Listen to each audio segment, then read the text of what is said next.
Well, I think we can start officially. Welcome back, everyone. So we're about to finish off week 11 or something. I think I'm losing count now, but we're nearly done. For the moment, we're going to finish on chapter 18. We just have that last example we need to go through. That one also has a follow-up test, so we'll also take a look at doing a conference interval again for just another run through on this problem here.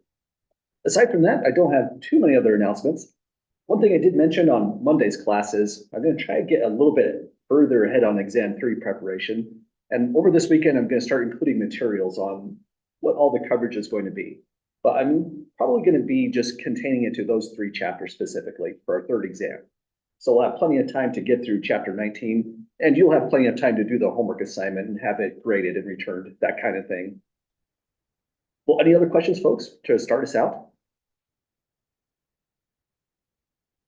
Okay, well, let's just jump right in. We are nearly done with chapter 18. We're not completely done with quantitative data. Once we get far enough, if we have enough time in the course, we'll convert to the ANOVA method. If we have 3 means or more, this whole process will break down. But for the moment, here's where we left off. And this was quite a context, so let's also, just to warm up, remind ourselves what we're dealing with here. In column 1, the first independent population, we had a selection of 20 ordinary children, or normal children, as they call them. Then, along with them, we have another sample of 20 independent population of children considered schizophrenic.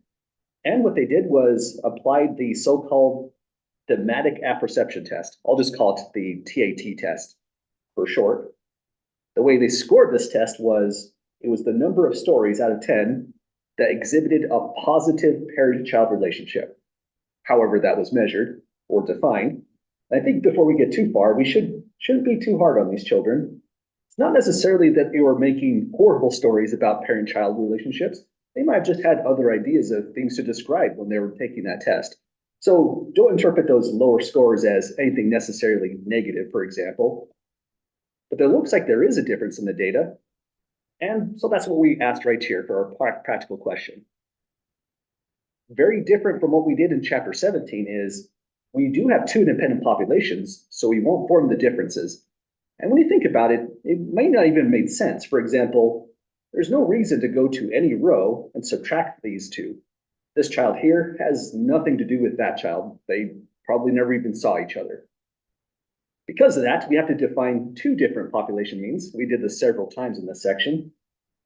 And the null hypothesis is kind of nice from this chapter. We're looking for no effect in the population in the null hypothesis, so we always just set them 0. This is just a statement that there is no difference between ordinary children and schizophrenic children as far as the TA test was concerned. Here, we're looking for an actual difference, and this looks like it was the actual research question. Nothing in the question indicated a right tail test or left tail test. And even though we might have our own expectations when seeing the data, keep in mind we cannot ever use the data to decide what the hypotheses should be. So we went for the 2-tail test. And this is where we settled on right here, just analyzing the data, checking on robustness. Any questions, folks, to this stage of the process? Okay, well, looking at that, on the first glance, especially if you're, say, thinking in terms of what we did in chapter 17, this doesn't look great.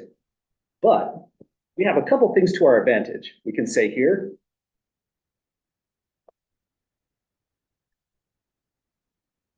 the combined sample size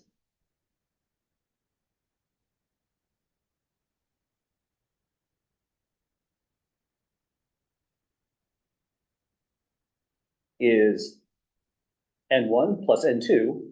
They're both at size 20, so we had a nice balanced study. And we have a sample size of 40.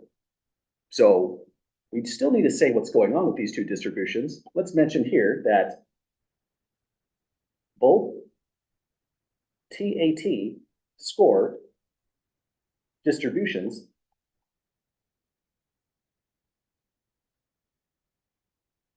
are skewed to the right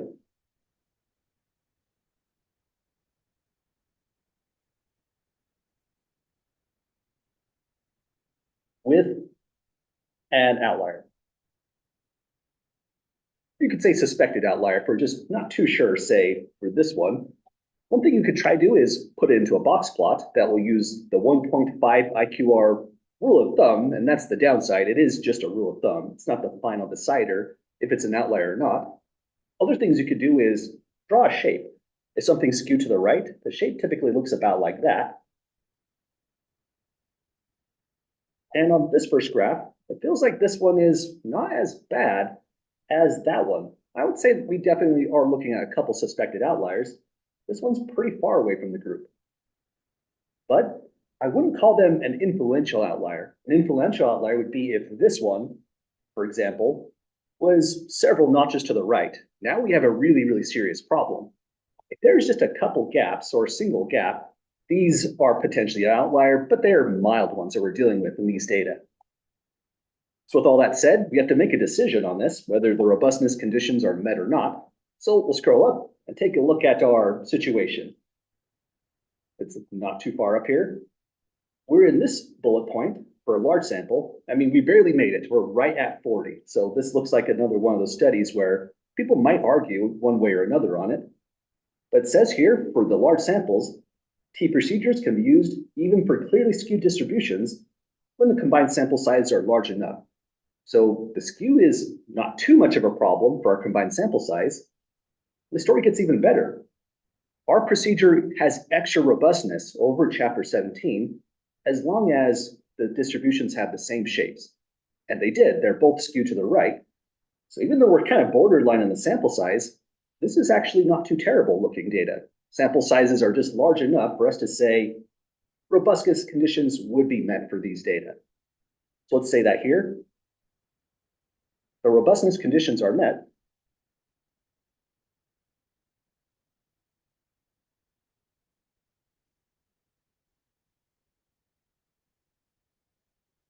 And there's many other conditions. You might talk about how the unknown mean for the schizophrenic group and normal group is, let me try that sentence over. You might say that the mean for the normal group and schizophrenic group is unknown, that the population standard deviation for those groups are unknown, but you don't necessarily have to mention that. Those are always just the standard assumption if you're running this kind of test.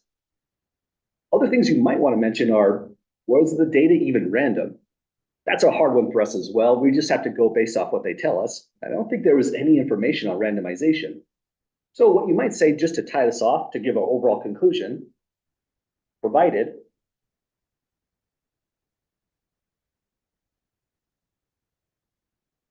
these are random data, say two simple random samples, the conditions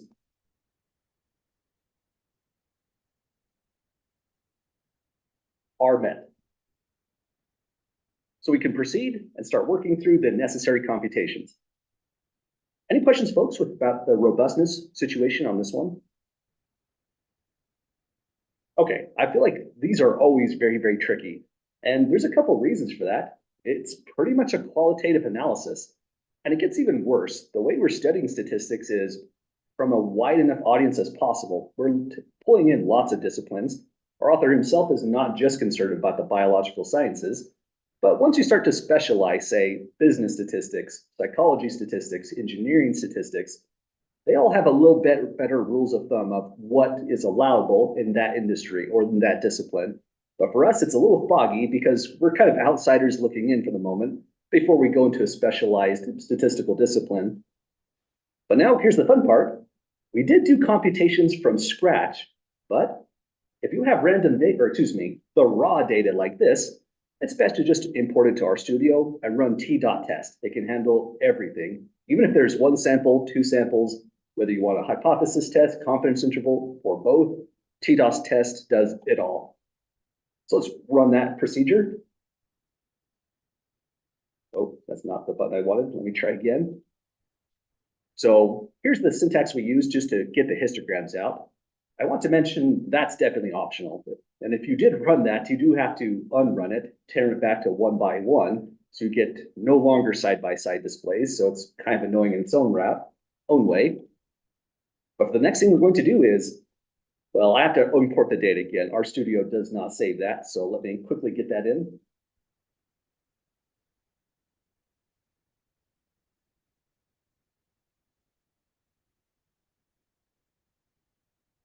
Okay, we've got data.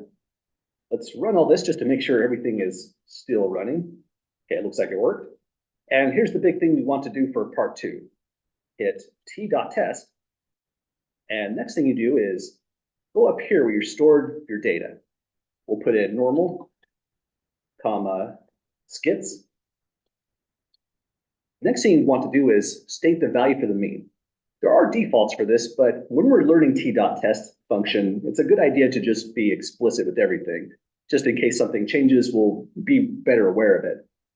So the next thing you want to take a look at is where your null hypothesis is.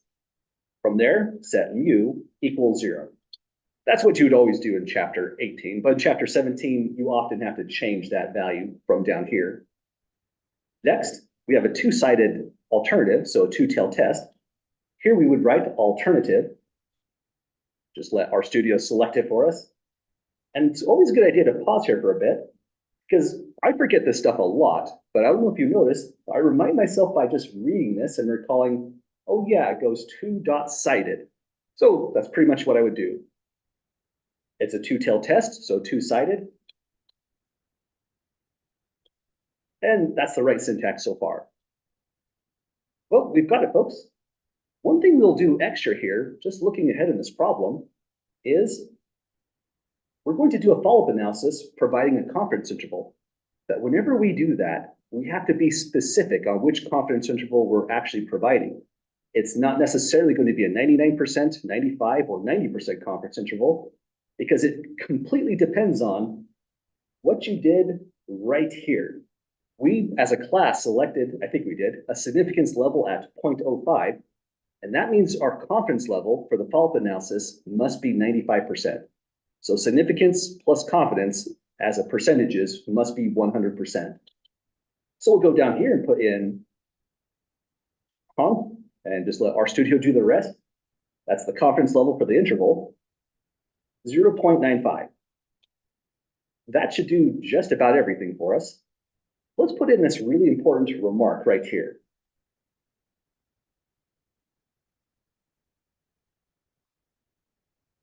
Once I decide the right color to make that not get too busy.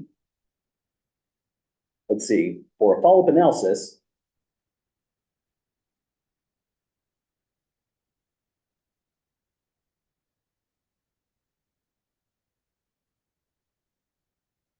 we must use C equals 0.95 so that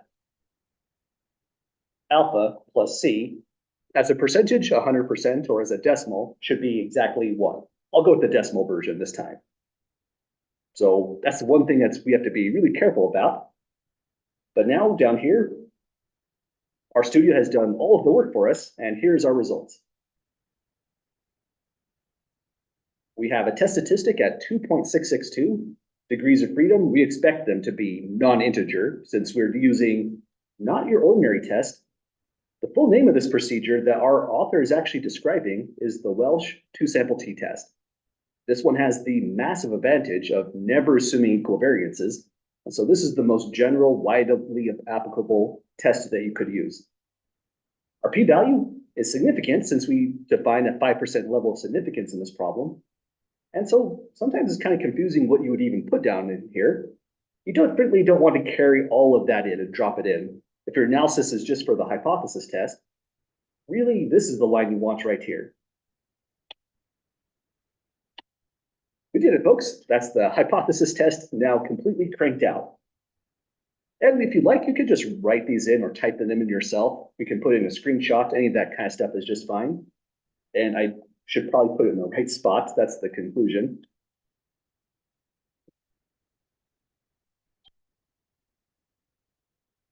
I mean, you wouldn't lose points for putting your output in the wrong spot. That's just confusing, especially on the notes. So let's fix that right away.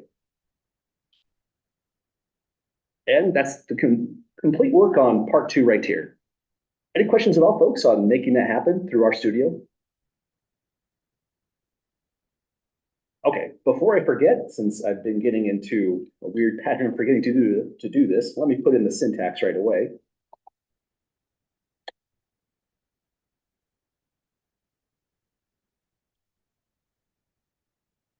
Okay, so that's the complete use of the syntax. We got everything to work for us here.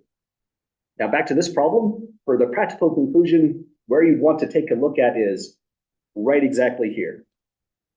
We need to know the definitions of the parameters. Let me take a better screenshot. We need to know the hypotheses, and we also need to know the level of significance, which was at 0.05. So with all that, here's how our practical interpretation could go. First, let's go back up here and write that our p-value at 0.01146 is less than 0.05, which is alpha, and this implies we will reject H naught. You don't have to put that statement in, but I think it sometimes does help to say what you're about to do before you do it. It really just directs the mind into the right next step. So since we're rejecting H naught, that's how I'll visualize it. It's gone. And our whole goal is to provide a practical interpretation of that statement, the fact that we found significant statistical evidence that this statement is in fact true. But it always goes the same way. It's almost redundant in a certain sense. You might say, we have significant statistical evidence. I've noticed that a lot of people are putting in at the significance level alpha. I think that's a good practice. If you neglect to do that, you wouldn't lose credit, but sometimes that is a good thing to alert to the reader. It has a danger of someone might ask you, what did you mean by level of significance, which could be a huge rabbit hole of descriptions and clarifications you might have to give.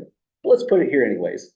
We have significant statistical evidence at the 5% significance level.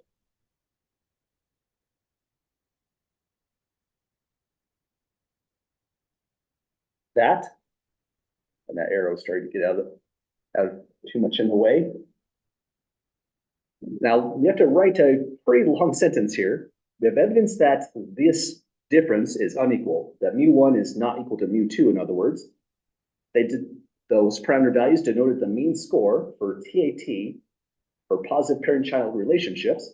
So we'll say that we have significant statistical evidence at the 5% significance level that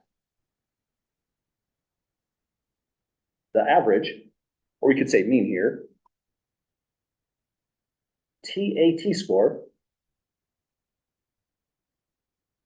for positive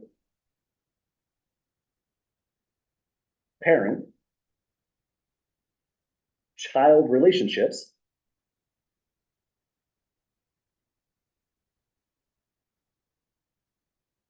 is different for, well, now we have to mention the populations, and there was two of them. So we go backwards and just see how we define the parameters. mu1 was the TAT score for, let's see, ordinary children, and mu2 is for schizophrenic children. That's another thing that's a bit of a danger here. If we use mu1, mu2, we have to remember the correspondence. So think of mu2 as the schizophrenic children. So we have that the average TAT score for positive parent-child relationships is different for schizophrenic children. Let me make sure I can spell that a little bit better.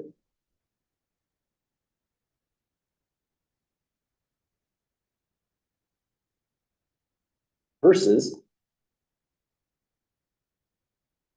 I was about to say normal children. I think that's okay. I feel like it's just nicer to say ordinary children. Only because we deal with the normal distribution so often. That's just a weird word to use suddenly. So that's what the study would conclude. Again, that's based off the class. I believe it was a class that's a little foggy that we decided at 0.05. If we decided at 0.01, our conclusion would have been totally different. We would have failed to reject the null hypothesis. And so we would have said, there's no evidence that we found in the study for a difference in TAT scores for those two groups of children.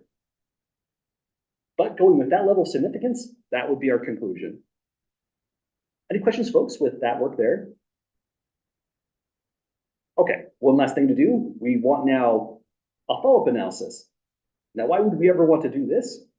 Well, one thing you might notice is hypothesis testing, it's an important procedure. It allows us to answer important research questions, but it always leaves you with a sense of massive curiosity when you reject the null hypothesis.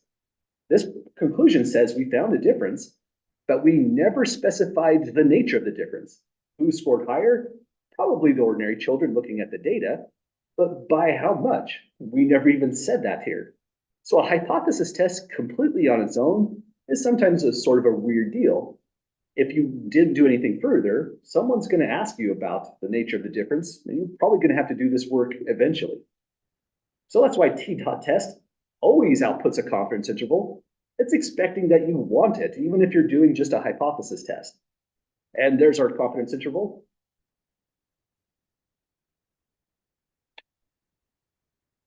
Let's throw it in. It says, provide a follow-up analysis by providing and interpreting a confidence interval. I didn't say using the context, so if you didn't use the context, you get out of it on this one. But I typically do write that on exams. Let's put it here, just to be specific. Using the context.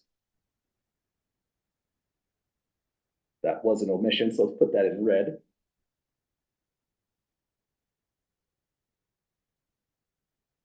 Oh, and my Zoom controls are going a little nutty. There we go. So that's our confidence interval. Before actually providing the practical interpretation, it might be a good idea to bring in our symbols. And geez, I shouldn't have got rid of them. They were mu1 for ordinary children, mu2 for the schizophrenic children. And we did this subtraction right here in both hypotheses. And in fact, when we went to our studio, let's double check. Normal children came in first and then schizophrenic. If we switched it even right there, that would cause a problem with our analysis. We'd probably get the opposite p-value, something closer to say 0.98 or something along those lines. So with everything in the right form, let's write out our conclusion like this. We have here 0.34. Recall this is a TAT score, so this is just 0.34 points. Let's call it 0.35 upon rounding. 0.35 points is less than mu1 minus mu2, which is less than 2.55 points.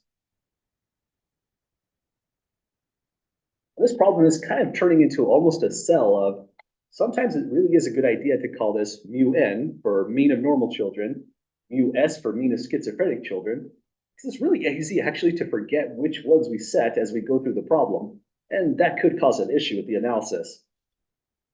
Now we need to interpret this interval, but to make that a nicer interpretation, I'm going to add mu2 to all three sides. They'll become mu2 plus 0.35 points is less than mu1, which is less than mu2 plus 2.55 points.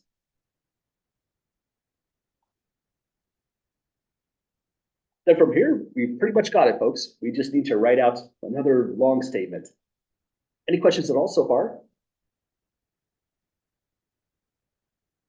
Okay, let's say here, just for a kind of a generic interpretation of a confidence interval, we have 95% confidence that the average TAT score for positive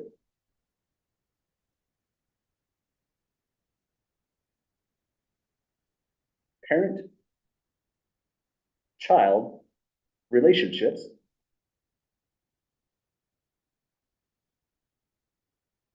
for, now it's usually easier to go in the middle right here. I'll say ordinary children for mu1.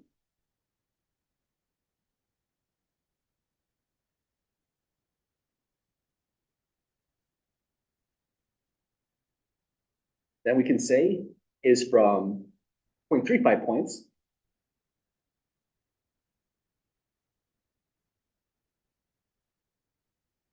higher, higher because of the positive sign, up to 2.55 points higher.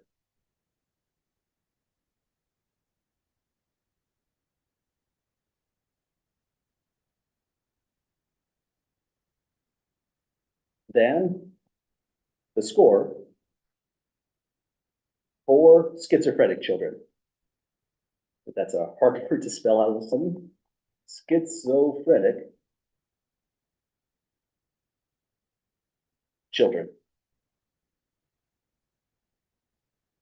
Well, we did it, folks. We did find a difference in the hypothesis test, and now this finally tells us the nature of the difference. Notice it's not as massive as we might have thought looking at the actual raw data itself. This was borderline not even going to reject the null hypothesis, and it's reflected right here where that got close to negative. In the confidence interval, if it is negative, then you absolutely would have failed to reject the hypothesis test. And just to illustrate that, let's pretend that we did have a different significance level. If our significance level was, say, at a 0.01, that would be a 99% confidence interval instead. Here's what the results would look like. That is bigger than 0.1, so we would fail to reject the null hypothesis. And as a consequence, this interval is now wider because its confidence level went up. And now we're on the negative end and up to almost 3 points on the positive end. But because there's negative, this would mean there is no significant evidence that there of a difference between those TAT scores on average. So again, that's the massive reason why after you get the data, if anybody ever changes one of these values right here, it's considered to be extremely unethical.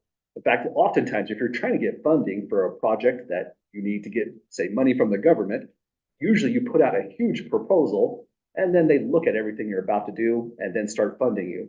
But they're going to watch how you do that and make sure you stay on the rails, never switching these values you set from the very onset. Unless you had a really, really good reason, but I'd say that's pretty rare. Well, any questions at all, folks, with the conclusions here?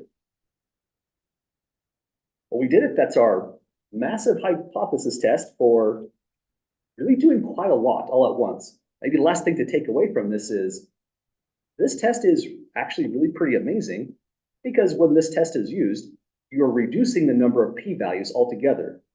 There's only one p-value. If we try to use the alternate test that assumes equal variances, you now have to test for that. Now there's two p-values on the table. And this could become really nasty in a certain sense.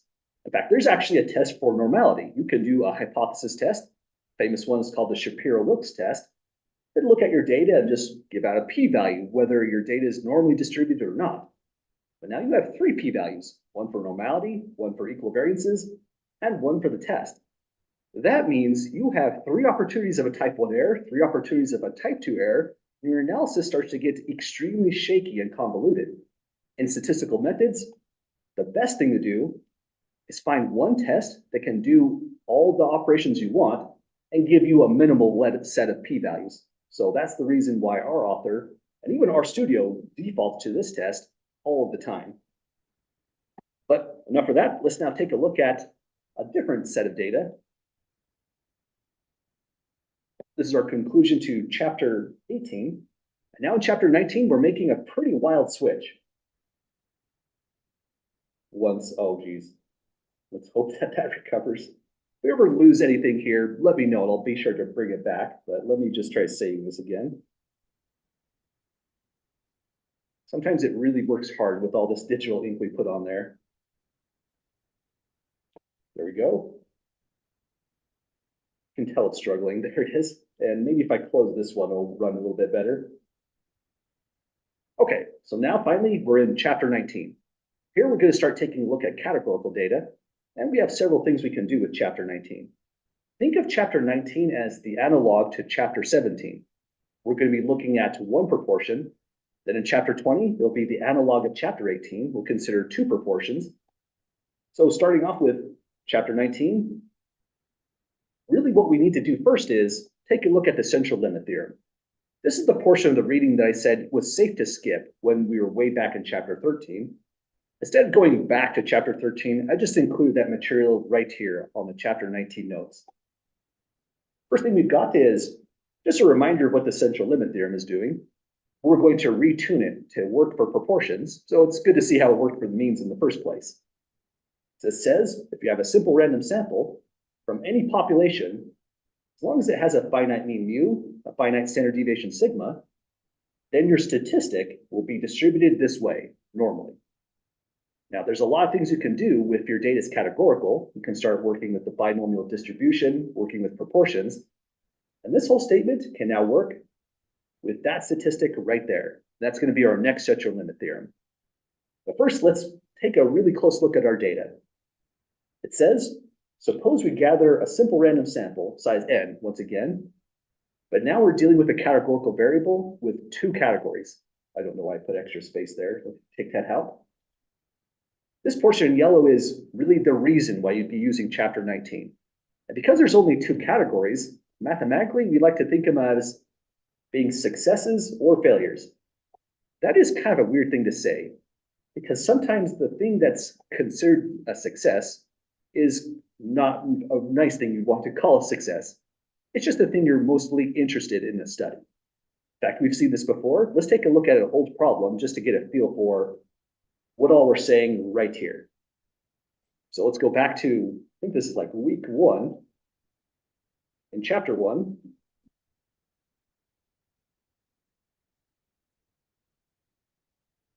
we did have categorical data, several kinds of categorical data. So let's take a look at what we all produced there. So this kind of categorical data is not what we're after. This is one variable with 4 outcomes. The way you would analyze these data is through a chi-squared procedure. That's the analog of ANOVA when you have 3 means or more. The actual data we are looking at would be, say, this one right here, or this one right here. These were outcomes. Let's focus on the smoking variable, where a child was either considered to be smoking or non-smoking. That's just 2 outcomes. And so this data, just this column alone, oh, not that one, just this column alone would fit for chapter 19. That would mean we're not analyzing the rest of the data, which would be weird. But here, a success would be a 1, which corresponds to the child is smoking. Sounds really morbid, but that's just because that's the purpose of the study. That's the thing they're interested in analyzing all along. So I think that's always good to say right away, so we don't seem like we're sociopathic or something. Sometimes a success is actually really, really bad in your study, but it's the thing that you're intended to analyze further. So you have successes and failures. We're always analyzing the successes. And it'll be from a population that has a true proportion. We'll use the symbol P of successes. Just to convey what we did before, we did have another parameter where it was mu. But this is when we were dealing with quantitative data, and mu was equal to the true mean of the population.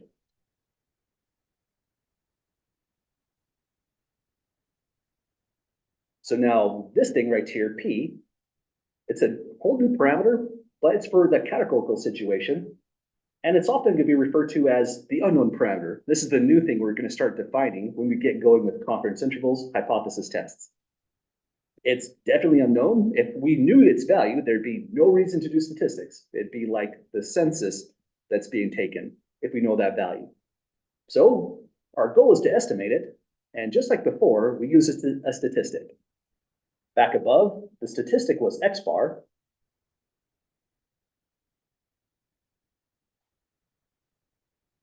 And we did the point estimate of mu approximately equal to X bar. We get to do the same thing here, but this is how we define the statistic. It'll be defined as a p hat. So note that little tiny symbol right above is the only thing that differentiates it from the unknown parameter and the fact you're dealing with this statistic. But then all you do is you count the number of successes in the sample. In this old problem, you'd be counting the number of children that were smoking, and then you just divide by the sample size n. So it's kind of a nice statistic to calculate, easier than X bar computationally. So p hat will be the statistic, the unknown parameter is p, and just like before, we have this estimate. Once you gather your data and calculate p hat, the unknown parameter p will be approximately equal to p hat. But same exact concept that we've been harping on all along. That's a point estimate. It's a very, very limited value. Some people would be extreme and say it's essentially useless until we describe the error. So we need a lot of stuff to get going on that. We need a new central limit theorem, a new standard error, and then we're pretty much right back to where we were. Any questions at all, folks, with this block of text here for the new statistic? Okay, that's a lot of reading. So example one is just kind of a quick problem to tie this information together. It says in the article, Facebook Etiquette at Work from USA Today, it reported that 56% of people participating in a survey of social network users said it was not okay for someone to friend his or her boss. I would probably be one of those people. That'd be really weird. Sorry, department chair. I don't think I would ever friend my boss at a work setting. They say next, suppose that this is based on a sample of 1,000 Facebook users. That part's a lie. I made that part up just for the sake of a decent problem. But this is actually a real study up to this location. First thing we want to do is describe the unknown parameter. But at this point, we probably feel like we're getting decent practice at that. It's about looking at the context, breaking it down, thinking about what the population really is, but also deciding if the data is categorical or quantitative. Hasn't been as big of an issue so far because our data has been obviously quantitative. But looking through this, the moment they said 56%, that's a red flag that the data is categorical. Why is that? Well, if you look again at this parameter P, it says proportion of successes. That's just a choice of unit. It could have said the percentage of successes. Just like before, where we were thinking of mean and average, that was just completely synonymous. This time, proportion and percentages, it's just a change of unit. You're saying the same thing. So the moment you see a percentage, it could still be quantitative, but now we think about the context. 56% says it's not okay, and the rest of them would have said it is okay. That's a success-failure situation. So it looks like we do have categorical data. Successes would be saying it is not okay for someone to friend his or her boss.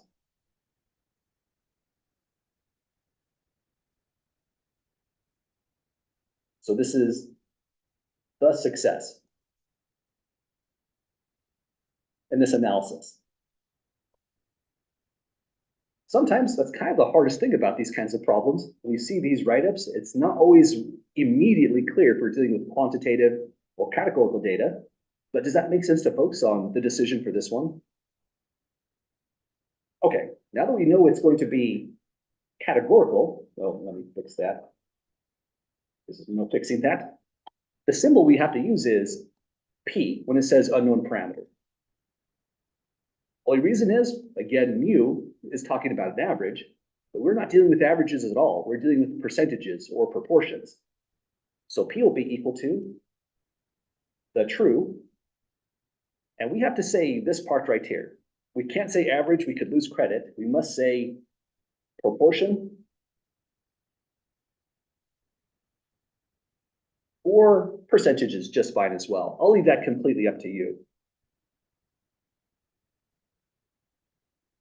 So P is the true proportion of, now it says 56% of people participating in a survey of social network users.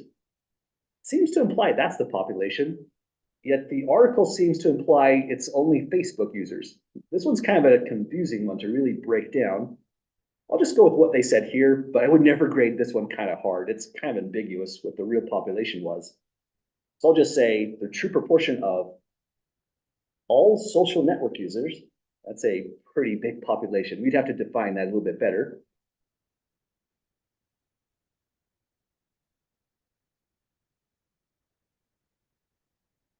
That, well, P is always equal to the true proportion of successes.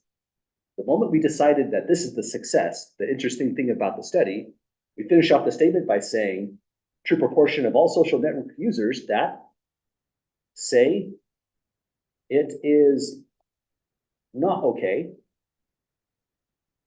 to friend. I'll just say the boss to make it a shorter statement. And so that's our unknown parameter P.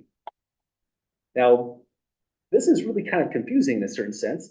When I read a problem like this, my gut reaction is that, oh, well, P is 56%. But that's one of the reasons I like to say unknown parameter. It's basically a hint. P is not 56% at all. That's the statistic. Again, this is pretty confusing. Let's say, why is that the statistic?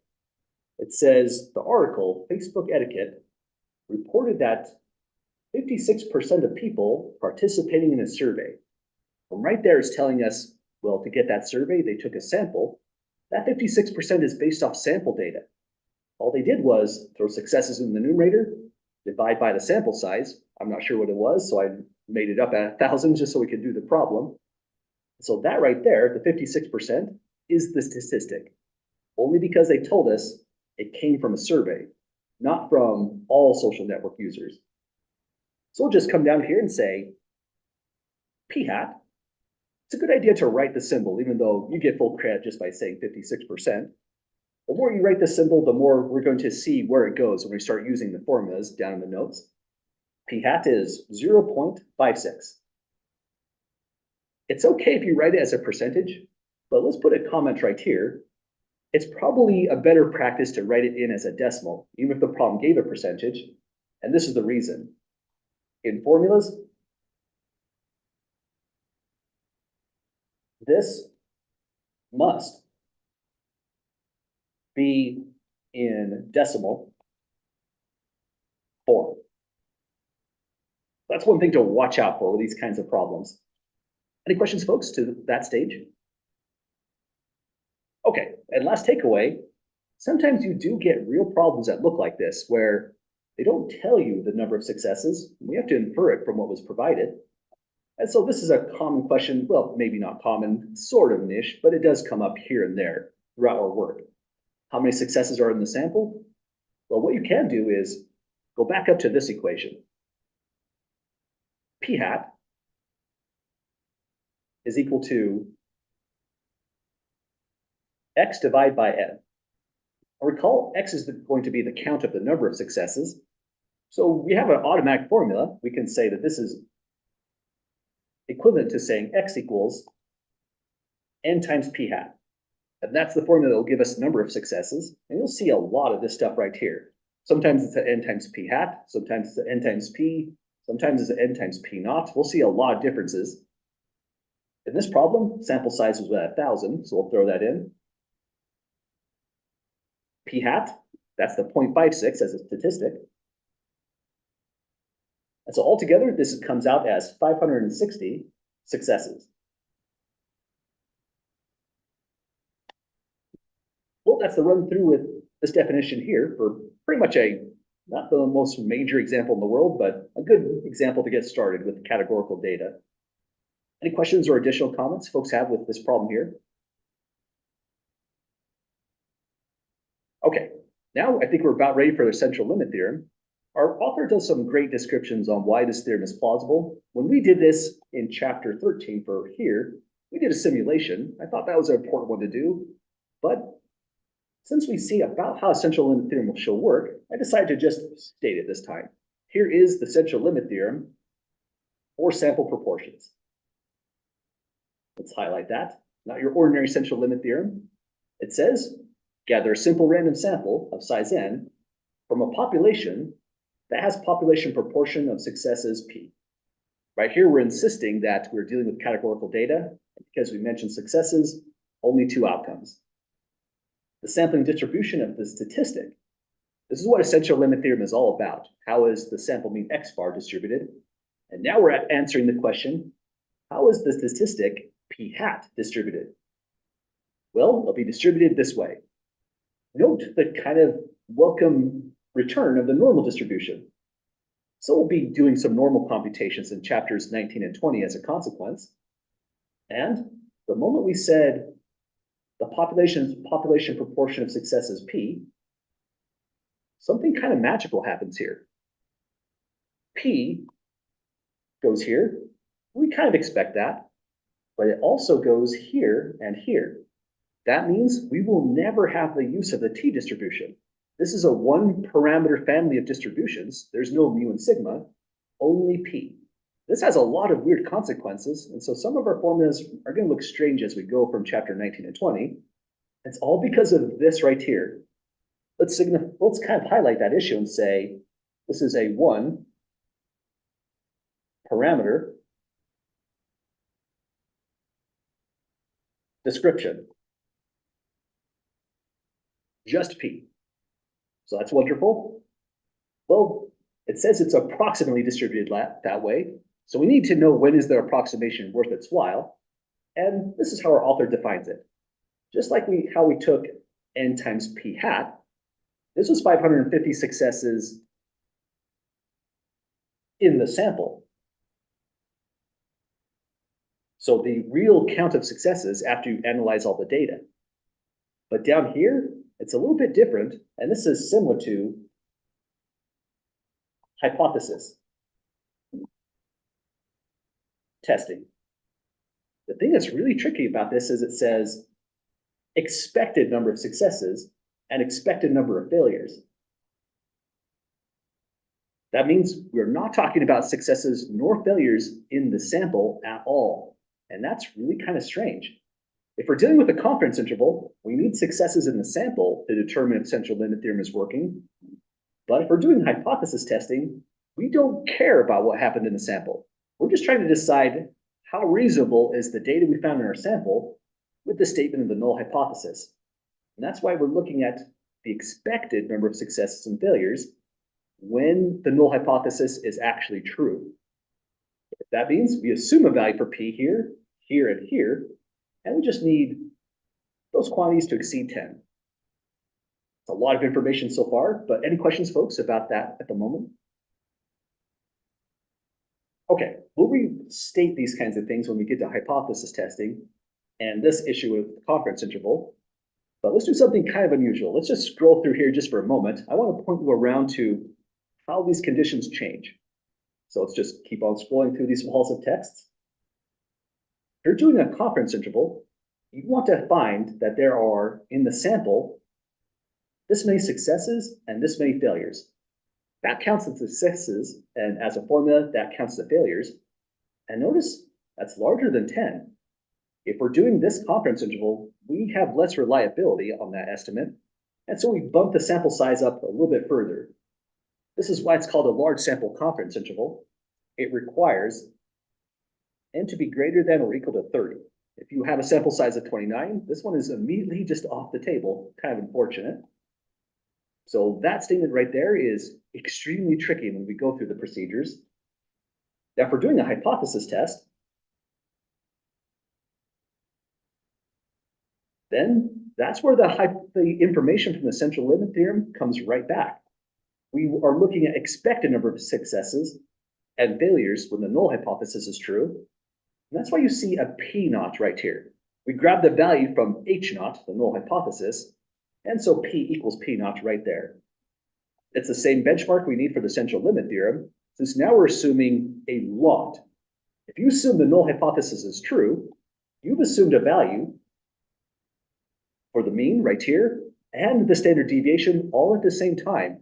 You have a lot of leverage now in the problem, and so you don't need as large of a sample size to get precise results any longer. Well, that's a run through the central limit theorem and how it's going to enter into our computations. I felt like before we get into a statistical inference kind of problem, I want to write down a problem where you would really want to use the central limit theorem in an actual real world setting. So all of this is kind of made up. Some of the numbers here are real, but the scenario is absolutely not real.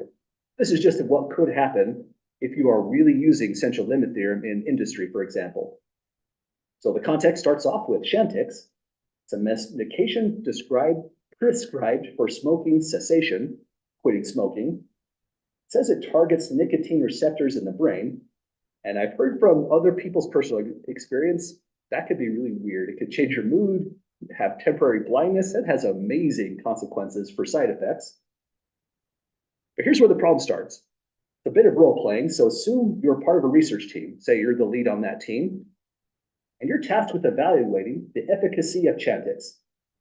So you're going to see, should we bring this to market? Does it really work? Can we make profit off this drug? There will always be a power analysis for this kind of thing. And in that power analysis, let's assume they decide to use 1,927 smokers in their study. These are smokers who are interested in quitting smoking.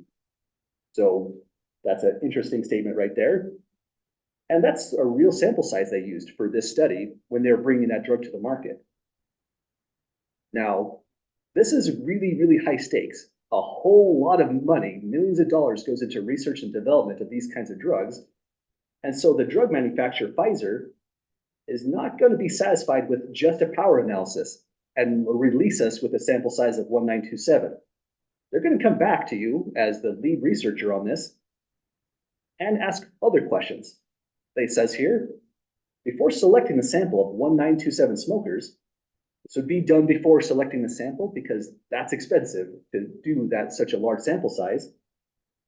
The drug maker Pfizer requires that further analysis be done on the potential outcomes of the study. So here's what Pfizer wants. Pfizer believes this drug will be profitable as long as the true proportion of Chantix users who successfully quit smoking within 12 weeks is at least 70%. So that's their hope for the drug. If that's not true, if it's 60%, it might still be a useful drug, but it may not be profitable. They're not even going to select the sample. They're going to just axe the whole project if that could happen. So here's the unknown parameter in this problem.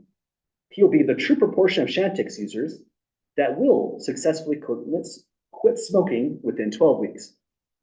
And we're going to assume it takes a value of 0.070. That's a strong assumption, but that's the lowest end of the benchmark where Pfizer requires the success rate to be at, right at 70%. So we're thinking of selecting a large sample. We're going to assume, just for the sake of running a scenario, what would happen if it really is exactly 70%? Now, again, this is weird kind of role playing and thinking about timelines. At this stage of the study, nobody knows how effective this drug really is. They haven't even selected the actual participants. This is all what if kind of analysis. What if it really was 70%? Are we going to be okay? Pfizer will contact your research team and ask you to determine the probability that the sample proportion of successes is at 0.65 or lower. Now, why would they do that? Well, if that ever happened, then it's going to be below 70%. You might get some articles published that here's the outcome of this large sample study on Chantix, where 65%, only 65% quit smoking. Pfizer might decide that that article ever coming out, that publish of their research, could be enough so they're not making any money on the drug and they're getting bad publicity. So they want to know if the true proportion is 70%, what is the chance that you select these smokers and p-hat, the sample proportion of successes, is really below 65%? Well, if that probability is really small, then Pfizer is going to let the project go. But that's a high probability. Again, the whole project could be just completely canceled right here. So Pfizer's determined Chantix will get bad publicity, which will jeopardize the success of this drug if this outcome occurs, and we need to find its probability. Again, central limit theorem problems are weird, but I feel like this is my best attempt at an honest scenario, not a real world one. I've made up some stuff here for when you would really use the central limit theorem exactly in this form. We're less worried about this because our sample is humongous, so it's absolutely going to make these benchmarks here without any problems, expected successes and failures. But what we need to calculate is this. What is the probability that the statistic p-hat comes out less than 0.65? Well, in order to calculate that probability, we go up to the central limit theorem, and it tells us p is distributed this way. Let's go over to the margin and say p-hat is distributed normally. So now we know the probability model we'll use. In place of p, we throw in the assumed true proportion, 0.70. Then for the standard deviation, we'll throw in 0.70 for this location times 1 minus 0.70, or 0.30 if you prefer. then divide by the sample size, which will be selected at 1927 if the project survives. So that's the format so far. And by writing this down, this was kind of a common question in chapter 13, even going into chapter 14. What is the sampling distribution of p hat? We needed all that because now for calculating this probability, we just need to tell RStudio which model and what parameters we're giving it. So this is the next step. For calculating a probability, we'll just type in p. If the distribution is normal, we'll go norm right after. First input is 0.70. Oh, hang on, let me try again. First input is in the probability function, 0.65. I think I made that mistake this morning and I just duplicated it. After you put in this portion from the probability statement, then you go to the model and start inputting this data. So 0.70. And instead of calculating it independently, I'm just going to type it in verbatim like that. Square root 0.70 times 0.30. I guess not fully verbatim. I'll go with a times symbol for multiplication. Divide by 1927. And that's our probability. If you saw that, that's wonderful. This means your project is probably going to continue to the next phase and research participants are going to be selected.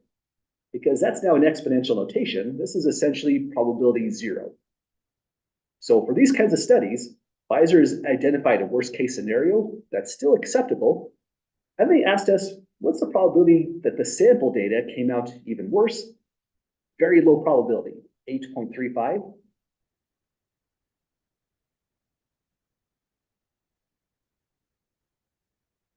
Times 10 to the power of, and I already forgot that order of magnitude, -7.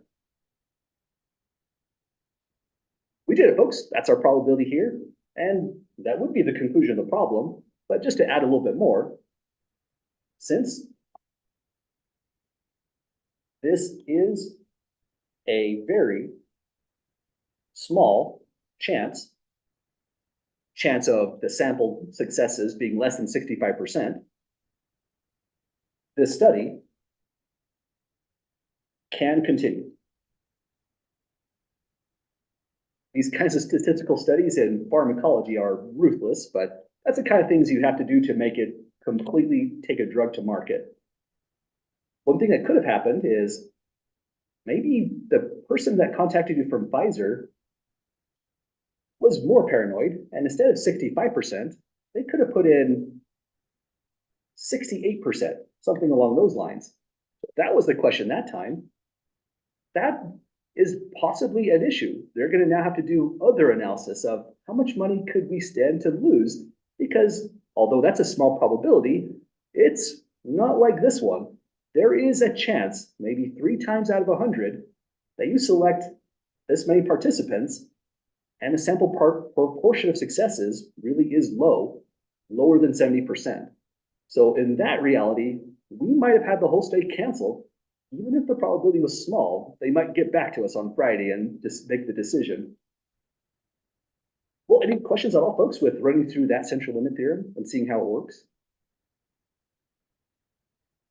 Okay, we probably won't do a lot of questions like this throughout the course because our course is more about statistical inference, less about probability questions, which is what this is at its heart. So what we're really going to be doing is taking that central limit theorem, admitting that in most cases, P is not only unknown, we only assume a value if it's a hypothesis test. And that means we have a big problem. If P is unknown, everything in here is unknown except the sample size. That's the only known value right here. Nonetheless, we still have to do confidence intervals and hypothesis tests. So here's how we're going to proceed. Gather a simple random sample of size n. That's always an assumption on our methods. The population will have true proportion P of successes. Here we're saying our data is categorical with 2 outcomes. Then the sampling distribution of the sample proportion P hat is approximately distributed normally with mean P and standard deviation root P times 1 minus P over n.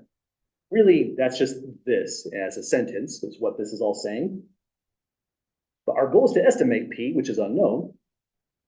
If P is unknown, like we mentioned, that's unknown as well. So it feels like central limit theorem didn't do anything for us. but we really can proceed. What we'll do is construct a standard error. And the way we work this out is we take P, which is unknown,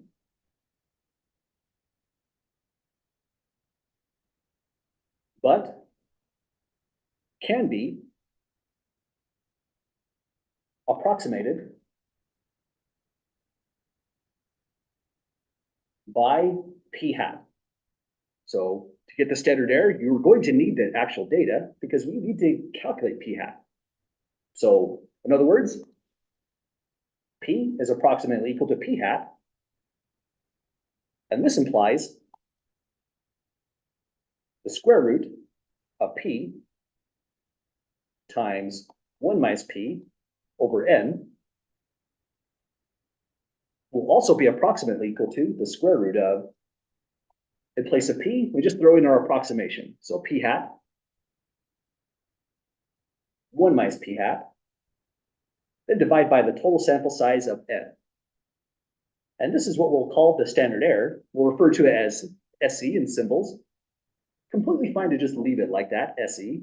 But now we have 3 different formulas for SE. So if you want to be specific, you can call it standard error of P hat. Not a multiplication. Think of like function notation is what we're describing here. It's just saying which standard error are we looking at now. So we take this, throw hats on it, and now you've got a standard error. We can approximate this through the data now. Well, any questions, folks, about our new standard error? Okay, now that we have that standard error, this is how the procedure is going to go. First, notice how similar this all is. If we were doing a confidence interval for mu,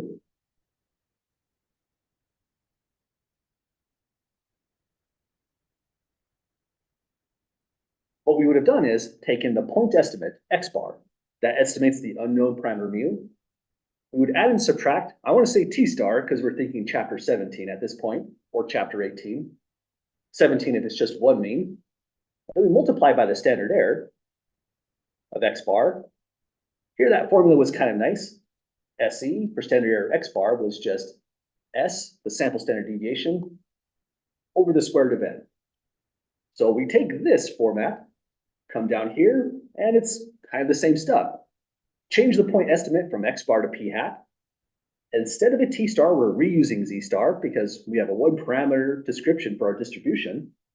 And we just change the standard error from that quantity that was S over root N. Now for categorical data would be this.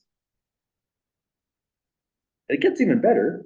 Z star, because everything is now based off the normal distribution, comes from this equation right here, where z is distributed n0, 1. In fact, we've already dealt with that, and the way to get common critical number z star would be to do this. Z star equals negative, go Q for quantile, norm since it's the normal distribution. Whatever your confidence level is, take 1 minus confidence, divide by 2, and that is all you have to put in there. There's no degrees of freedom. You don't have to put lower.tails false. We handled that with a negative sign. And so this will give you any level of confidence that you could want. Alternatively, you could go back to, in the Moodle, all the way up to chapter 14. Let's do that ourselves just to cite that. In chapter 14, you might notice you don't necessarily need to reinvent the wheel because we've done all this stuff before. Here, we're tuning the central limit theorem to now solve for the unknown parameter mu. But once we got here, here's the nice table for all the critical numbers z star. And no harm in just reusing these if you'd like. Usually, I would calculate these through RStudio personally. They get more accuracy than what's provided here. But for the sake of a homework problem or exam question, this is definitely appropriate. So that's the full description, just a slight adjustment right here on the confidence interval, and we have everything we need. Any questions so far, folks, to this stage for the description? Okay, well, aside from how the interval is calculated, which is all of this stuff down here, we also need to know when the conditions are met, and it's, in some sense, pretty similar stuff.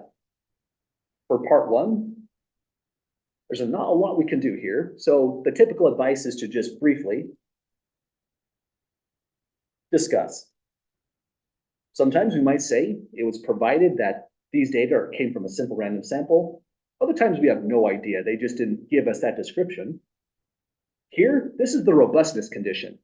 Much like the robustness in chapter 17 and 18, we need a large enough sample size so that when we go to say with 95% confidence down here, we're not lying. It's really accurately 95% confidence. And we just have to make sure that in the sample, number of successes and failures are both at least 15. Usually you can just grab that from the problem. They'll say 270 outcomes in this range for successes, which will imply the number of failures. But sometimes you do have to use the formulas like these that we described on the example 1 of the notes. So for this right here, let's write carefully check. I put down part 3 on these conditions because, I mean, they are the real conditions, but these aren't things that I would say you really need to mention. If you'd like to, you can always add that description, but there is one big downside with this whole process. The population has to be quite a lot larger than the sample, or we lose something aside from random data. We lose independence from the binomial distribution. Losing independence turns into a pretty big deal. And so to counteract that, here's the rule of thumb. The population we're working with should be about 10 times greater than the sample size. Or in other words, your sample size should never exceed 10% of the population. Let's put down here, this is safe to skip. Only because we're not expected to do a really thorough analysis on the population. You might have to be an expert in biology, marine biology, meteorology, all those kinds of things to really answer this question sometimes. But I left it on the notes because it is a good one to think about. We're dealing with a large sample confidence interval right here. Already your sample size has to be large, but sometimes you need a really large sample size to make both of those satisfied. If the thing you're interested in, let's suppose it's a medical condition. If it's really rare, the number of successes right here could be hard to hit unless your sample size is tremendously large. But if it's a rare condition, a large sample size is probably going to violate this almost immediately. We need to use something else in that case. There are alternatives. One of them is called the Fisher exact test. But it's an introductory course. We're pretty much going to stick to this one. If that condition fails, we'll abort the procedure. And all the problems I am assigning on homework and exam questions, this one is met. But again, it is a good one to think about when you're dealing with statistics, because when it fails spectacularly. You have to do other methods for your data. So that's the conditions. That's our procedure. And what we'll get into, I suppose, after we come back for the weekend is looking at data that came from 1974. Sorry for the old data on this one. I think this is a fun one to go through. In this problem right here, it says to evaluate the policy of routine vaccination of infants for whooping cough, adverse reactions were monitored in 339 infants who received their first injection of the vaccine. That seems like the appropriate thing to do when they're developing that. They tell us next, adverse reactions were noted in 69 of the infants. Would you consider that the success or the failure of the study?